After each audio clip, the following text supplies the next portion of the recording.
and welcome to our young friends who are watching from home. Happy New Year! Today we start a new year in our church year, and we start with the wonderful season of Advent. Well, that's a good question. Why is it blue? Blue is the color for Advent, and as you come in, you saw there's a tree out there, right, with Christmas on it. Yesterday I was here while the churches and their extra help, all the wonderful people who came out and helped to decorate and prepare our sanctuary. So you're going to find the tree out there, and another beautiful part of Advent for me is the Advent wreath. So Advent, does anyone know what Advent means? What do you think, Elizabeth? We're waiting for the arrival. We're waiting for the arrival of, who are we waiting for the arrival of? Who do you think?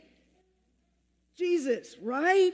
Right? Okay, well, you received your Advent take-home kits, and I had lots of props for today, but they're down there and I'm up here. So in it, you found a card, and the first card, one of the cards for today, is about the Advent wreath. And we learned that Lutherans were the first to make Advent wreaths, using them to help focus our minds and hearts throughout the Advent season.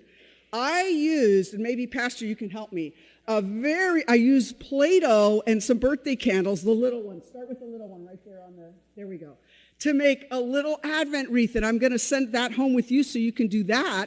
And then we also have the illustrated Advent wreath, which, yes, that's it. Thank you, Pastor. We can use that. There are packets out on the table in the narthex for anyone who would like one, and you can color and create your own beautiful Advent wreath. So, excellent job, Pastor. Thank you for the help. So, as I was thinking about lighting the candle, I thought about the word light.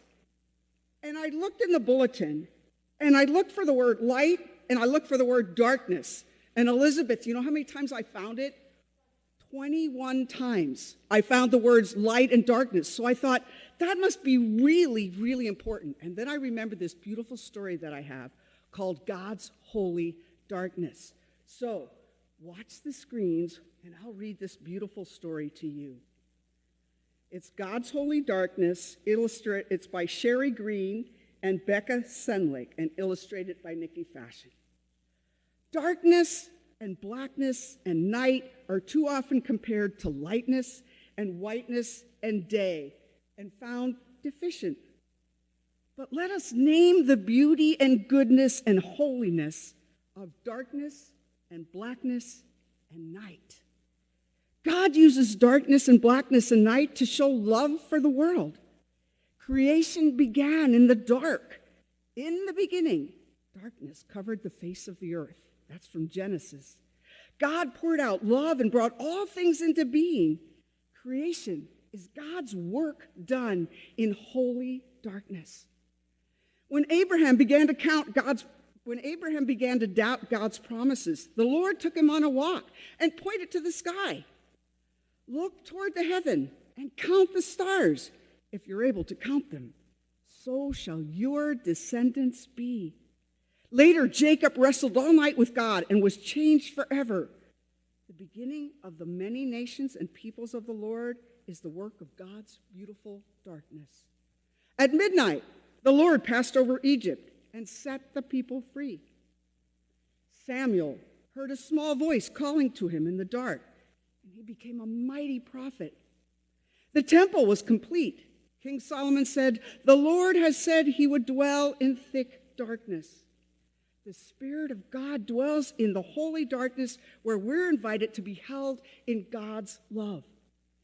Angels appeared to the shepherds in the dark and told them of a baby in the manger.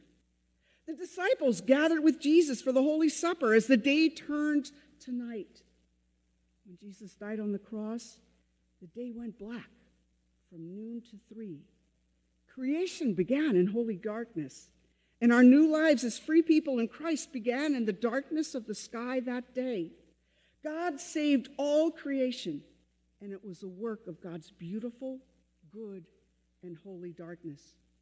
Rich black soil brings forth abundant life. Unless a grain of wheat falls into the earth and dies, it remains just a single grain. But if it dies, it bears much fruit. The deep dark of the ocean holds more life than has ever been discovered. And we're reminded of the size of God's creation through the boundless, beautiful black of outer space. From the beginning of creation to the stars in the night sky, we're shown God's love. In houses of worship with dark spaces of wonder, we're held in God's love. In the dark soil and the deep sea, we're reminded of God's love. From the promise of peace made to the shepherds at night to the promise Jesus made on the cross, these are the beautiful works of God's holy darkness. So, like the stars in the night sky, the light and the darkness, they happen at the same time in the same space. Because we couldn't see the stars if the sky wasn't dark, right? We couldn't. So as we light our Advent candles each week, let's remember that the story of Jesus' birth draws together light and darkness into the most holiest scene. And it's just the right setting to cradle in a manger the light of the world, Jesus. Would you please pray with me? God of holy light and holy darkness, help us to be patient as we wait for the arrival of your Son, Jesus. Amen. And now I want to give you each